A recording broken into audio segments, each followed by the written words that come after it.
I get to introduce a new series called Practising the Way, and actually interfaces very nicely with a story that's one of my favorite family stories, actually. I don't know if you've got favorite family stories, but this is one of ours. We, as a family, I was brought up in South London, and my dad went to London on the train every day for 35 years, and then when my sister got a job in London, she also used to go with him, and trains then were very different to how they were now. There's just a picture of a carriage there, so that was how the traditional carriage looked.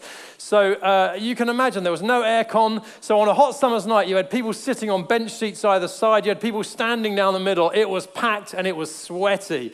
Well, there was one night in June where they got on the train on the way home, and my dad and sister, all the seats were gone. There was people packed in. My dad and sister squeezed in. She was right in the middle. My dad was next to her, and then there was another guy, and then the window. And my sister said, "Dad, you've got to get the window open." It was like 35 degrees. It was boiling. You've got to get the window open. I'm really not feeling well. So he leaned over to put his hand on the window to open the window. And as he did so, because he was a lovely English gentleman, turned to the lady who was sitting there and said, "I'm afraid I'm going to have to open the window." And she said, "Do not open the window." So he turned back to my sister and said, she says, "Don't open the window." My sister says, "Dad, you've got to. I'm dying here." And so he turns back to the lady and said, "I'm afraid I am going to open the window." And she said, "And if you open the window, I'm going to bite you." So he turns back to my sister and says, "I'm afraid," she says, "she's going to bite me. I'm not sure I can open the window." And she says, "Dad, I'm going to faint. I'm feeling so unwell. You've got to open the window." So he turned back to the window. His arm is not moved. It's still there. And she says, "I'm afraid I am going to have to open the window." And she said, "Well, I'm afraid I am going to have to bite you." And then she puts her teeth around his arm like this. And so he's like, "Well, this is kind of serious." And you can imagine everyone else in the carriage is like, "What is this freak show we have got going on here?" You know, all very polite and very British behind their newspapers. It's like 30 odd years ago.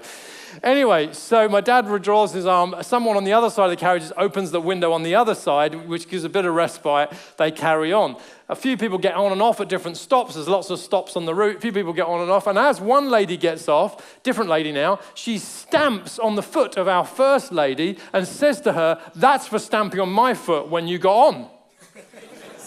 I was like, "What the heck's going on?" Anyway, so she then goes through that door, gets off. As she does so, the first lady who's sitting by the door gets up and kicks her off the train. So she's like spread-eagled on the platform. And everyone is like, "This is an absolute freak show. What is going on here?" Anyway, people get on and off. The train carries on. No one says anything. My dad and sister sit down opposite this lady, the biter and the kicker. And she gets a book out of her bag to read a book, and it's kind of clear. So she's reading this book out of her bag. My dad is thinking to himself, "What on earth is she reading? You know, what book is she reading? I'd love to know." Well, over a time, she lifts the cover of the book, and he gets to see the title, "Basic Discipleship" by John Stott. She's a Christian, clearly a Christian. So my dad says to her, "That's a really interesting book that you're reading." And she says, "Yes, my friend said I really needed to read it." To which everyone in the carriage was like, "No freaking doubt do you need to read that book." Neil Cole says this: "Ultimately, each church will be evaluated by only one thing, its disciples. Your church is only as good as her disciples. It does not matter how good your praise, your preaching, your programs, or your property are. If your disciples are passive, needy, consumeristic, and not radically obedient, your church is not good."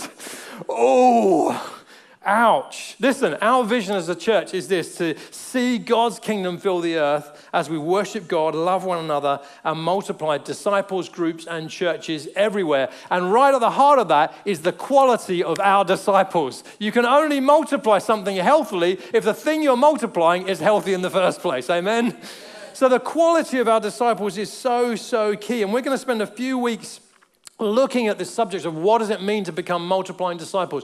We're going to use this book as a kind of template for us, and you might want to get it. It's a book by a guy called John Marcoma, who is an American. He leads a movement called Practising the Way, which is really about helping people to become healthy disciples of Jesus. I have to say there is a little bit of a warning. I'm always nervous when I flag up a particular author that we're following, because as I was preparing this, I read my first ever sermon, 1999, and And in it, I quote from two people that I would no longer quote from. So I'm always a little bit nervous, but we have to remember, guys, we chew up the meat, we spit out the bones. What we learn from others, this is the same in any area of life, you bring back to the Word of God and saying, is this what God says? Is this what the Word says? But they are helpful tools, and we think this book will be a helpful tool. So let's dive into Matthew 11:28, kind of foundational passage for us to begin looking at this. Then Jesus said, "Come to me, all of you who are weary and carry heavy burdens, and I will give you rest. Take my yoke upon you. Let me teach you, because I am humble and gentle at heart, and you will find rest for your souls. For my yoke is easy to bear, and the burden I give you is light." Such a foundational passage of what it means to follow Jesus. And it starts right here, doesn't it? Come to me. The question is this: who are you following? Because everybody is following someone. When I was growing up, there was no concept of this idea of you're following someone. Maybe some people would say they're following a football team, but no one talked in those terms of I'm following. And now it's everywhere. Everyone is, I'm following this person. Where'd you get that recipe? Oh, I follow so-and-so. Where'd you learn that? Oh, I follow so-and-so. Everyone understands this concept of following someone, except most of us think, well, I'm not really following anyone. I'm not really following anyone. I'm not really I don't really. Some of us would say, no, I don't. I'm not even on social media. I'm definitely not following anyone. And this is what John Mark Comer would say to this. This is such a powerful quote. Powerful forces have a vested interest in our believing the myth, and it is a myth, that we are following no one at all. Many of the cultural liturgies that indoctrinate us daily, be true to yourself, you do you, speak your truth, can be traced back to sources with a nefarious agenda, which means a dark and evil agenda. If they, whether multinational corporations, politicians, anti-democratic government agents, marketing departments, influencers who want more followers, etc., can make us believe that each person is a blank slate, just following the inner compass of our authentic self in an upward march to happiness, then they can keep us blind to all the ways that we are being discipled, formed, manipulated by their desires. Any skilled con artist knows the key to deceiving your mark is to get them to believe your scheme was their idea. Translation: the key to getting people to follow you is to convince them they aren't following anyone at all. With the rise of social media empires and their spooky digital algorithms, these powerful forces now have direct access to our flows of consciousness every time we slide our thumbs across our cell phones.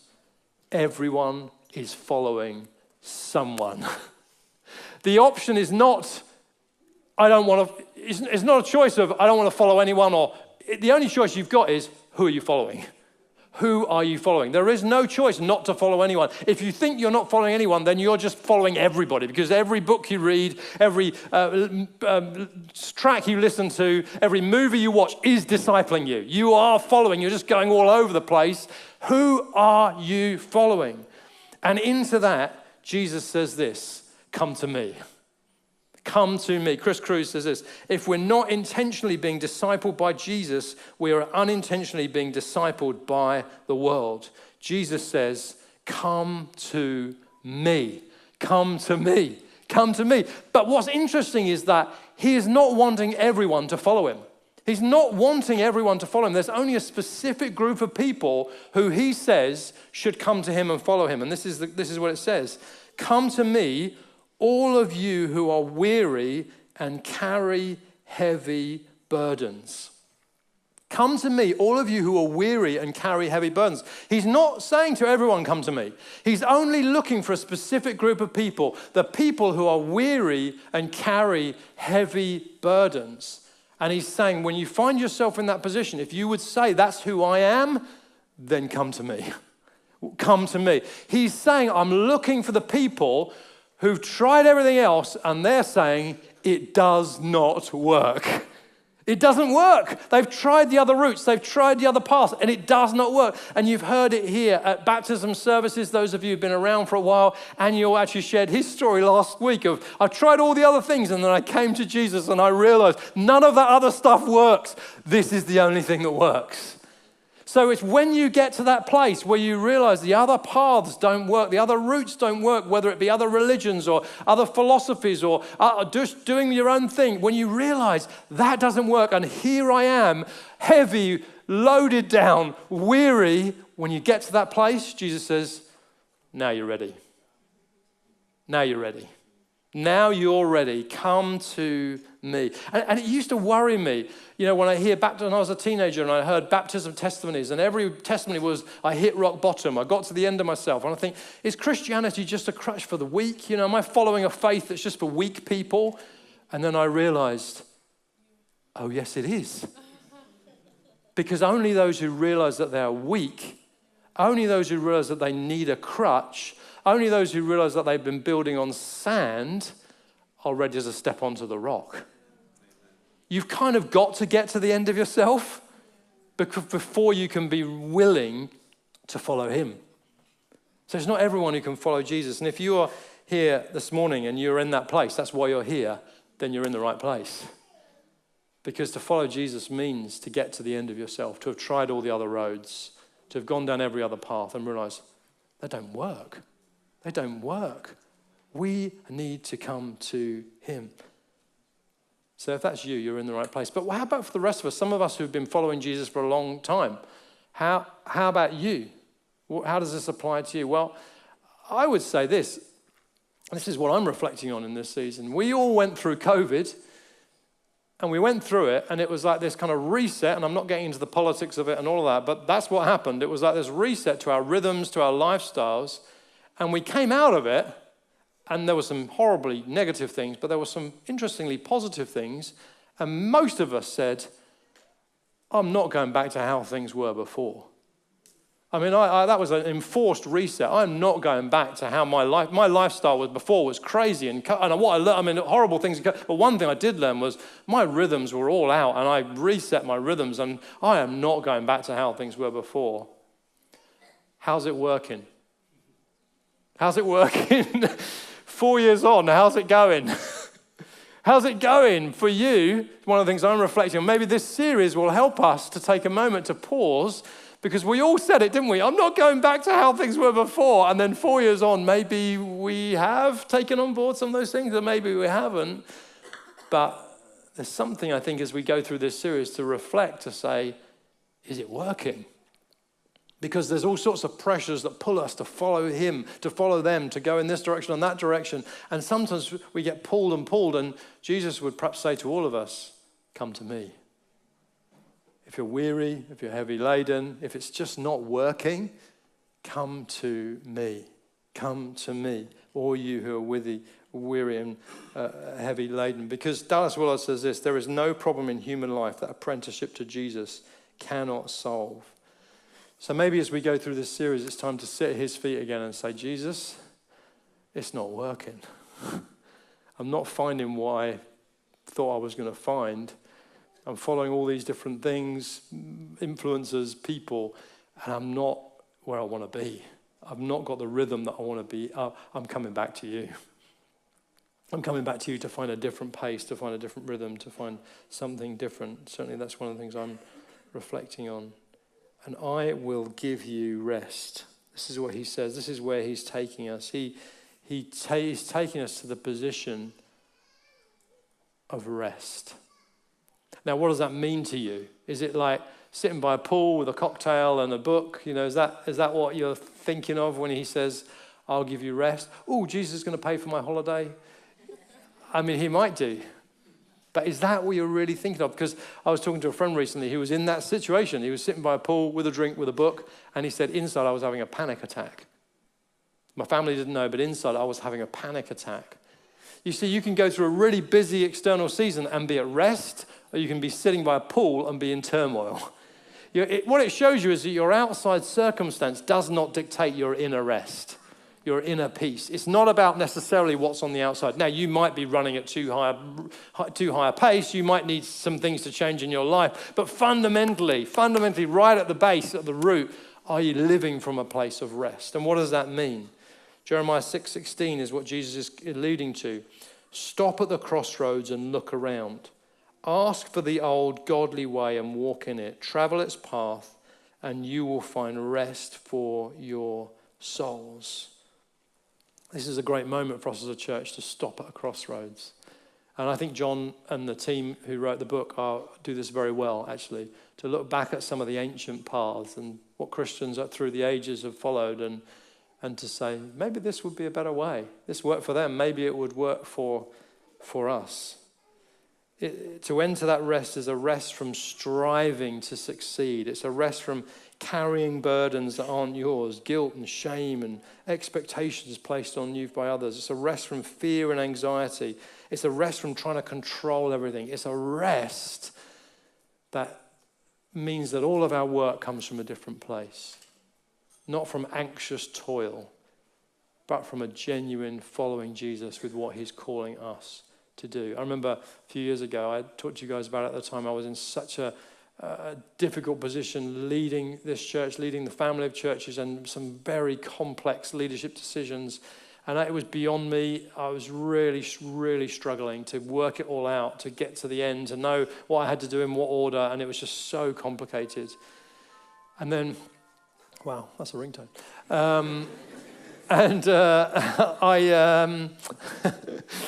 You want to open a big door, and I got to this real point, and the Lord just said to me, "Give us this day our daily bread." And I realized it was all just too much for me. I was trying to work out step A, step B, step C, right the way through to step Z, and I just couldn't do it. I couldn't hold it together. But what I could do was every day say, "God, give me my daily bread today.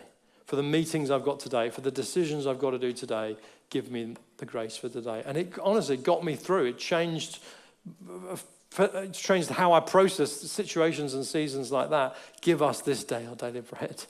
It's a place of rest that God is calling us to.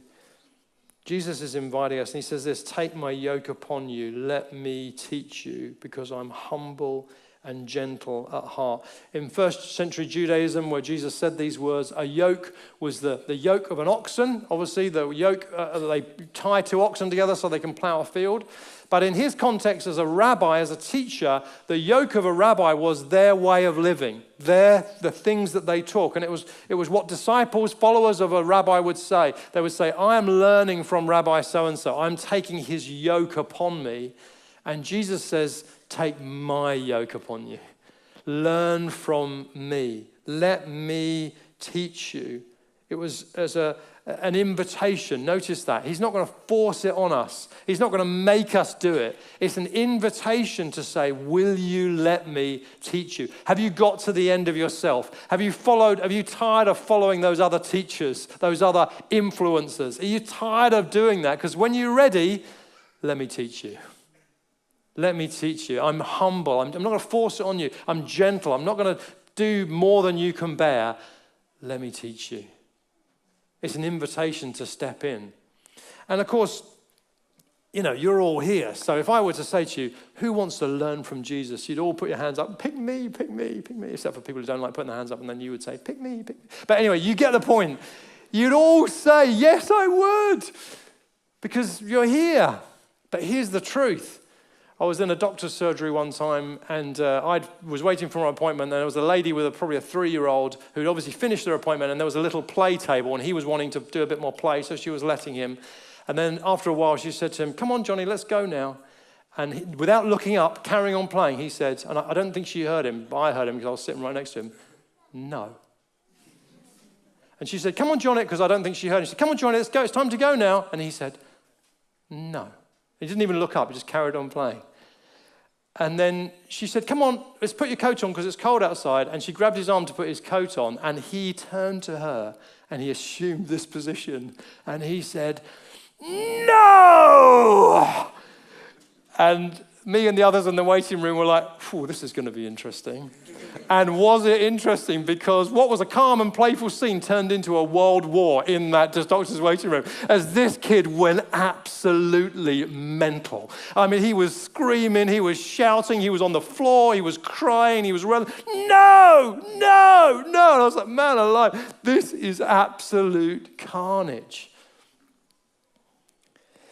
You see, we all would say, yes, I want to follow Jesus. Yes, I want him to teach me. Yes, I want to do his will. And we can all put our hands up on a Sunday. But then we open our Bibles on a Monday morning and we read something that we don't like or we don't agree with. And we say, no! Or he says to us, why don't you give a gift to that family who are in need? And we say, no! Or he says to us, why don't you share your faith with your colleague at work? And we say, no! Or he says, why don't you come on Tuesday night and pray in the new deacons? And we say, no! There's something good on TV. Whatever it might be, it's so easy to put our hands up in a meeting and say, I will follow Jesus to the end of the earth. And by Monday morning, you've already said no to about 5 different things that he's asked you to do. Can I get a witness or an amen or a something? You're not gonna give me that, are you? No. That is the truth. That is the truth. You know, the word Christian is in the Bible 3 times. The word disciple is in the Bible 269 times. It's very easy to say, I'm a Christian, while you're kicking someone off a train, metaphorically. While you're threatening to bite people, metaphorically, all the while wearing the label of a Christian and reading John Stott's Basic Discipleship. Because fundamentally, the hard road starts when you choose, I'm not going to just be a Christian, I'm going to be a disciple. I'm going to choose to follow Jesus. The greatest issue, Dallas Willard said, facing the world today with all its heartbreaking needs is whether those who are identified as Christians will become disciples, students, apprentices, practitioners of Jesus Christ, steadily learning from him how to live a life of the kingdom of the heavens into every corner of human existence. This is what it's about. This is what's at stake. Jesus says, I'll give you rest for your souls. My yoke is easy to bear and my burden is light. He contrasts himself to the religious leaders of his day who put burden after burden on people, made it incredibly difficult. And he says, listen, I'm not interested in that. I'm giving you a way of grace. I'm giving you a way of inner rest, not striving. I'm giving you with gentleness and humility. I'm looking for inner transformation so that you do the things that you want. You do the things that you're called to do, not because you have to, but because you want to. Because you've been changed from the inside out. And as you read this book and listen to this series, the danger is that you come to the end of it with a tick list of things to do. I better do more of that, and I better do more of that, and I better do more of that, and you feel more burdened down than when you started. And if that's the outcome, I want to say, start again, because you heard it all wrong. Because practices and ways of discipleship, they're all helpful, but only if you take them up for yourself. Come to me, Jesus said, let me teach you. It's an invitation. It's a way of saying, come and follow me. Come and follow me. Come and choose this rather than let it be forced upon you because of guilt and ought and should. I remember I told you this story before, but years ago the church I was in was really into fasting, and I used to fast every Tuesday, not have any food every Tuesday. And a friend who was kind of helping me, we would pray together every morning. And after a while, he said, Simon, why are you so miserable on Tuesdays? I'm like, oh, I'm not miserable. He's like, you're so miserable on Tuesday. And I pray with you every Tuesday morning. And you don't seem to be like it on every other day of the week. But on Tuesdays, you're just miserable. I'm like, oh, are you sure? He's like, yes, it is. I've watched the pattern every Tuesday. And like the other days of the week, what's it about Tuesday? I was like, well, maybe it's because I'm fasting on Tuesday. He's like, oh. He said, well, it's not really helping you, is it?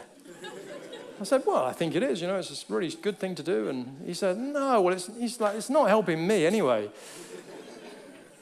So he said to me, don't fast until you can't stand not fasting. And I was like, Don't fast until you can't stand not fasting. That's brilliant. I'm never going to fast again. I hate fasting. I love my food. I'm never going to fast again. Awesome.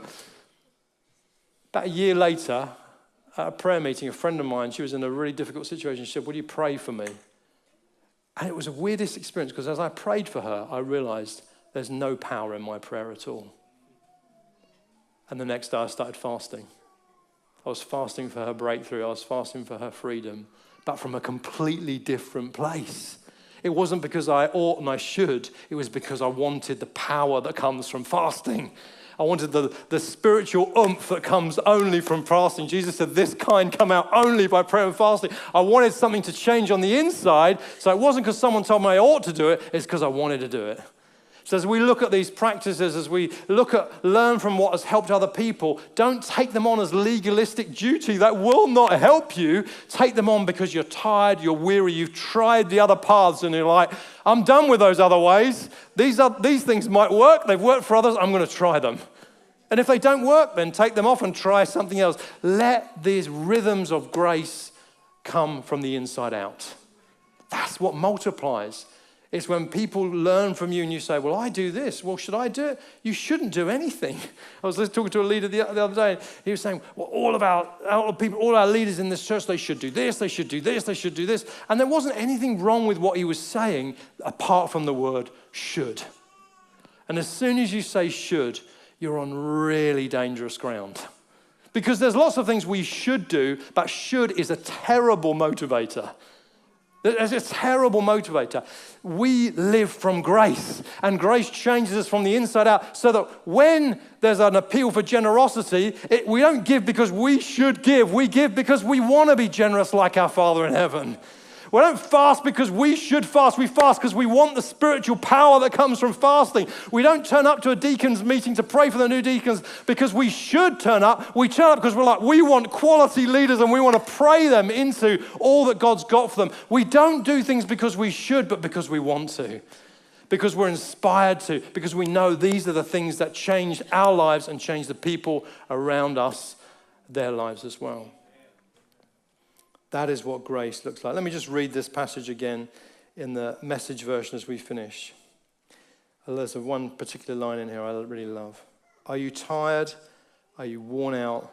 Are you burned out on religion? If that's you, come to me. Get away with me and you'll recover your life.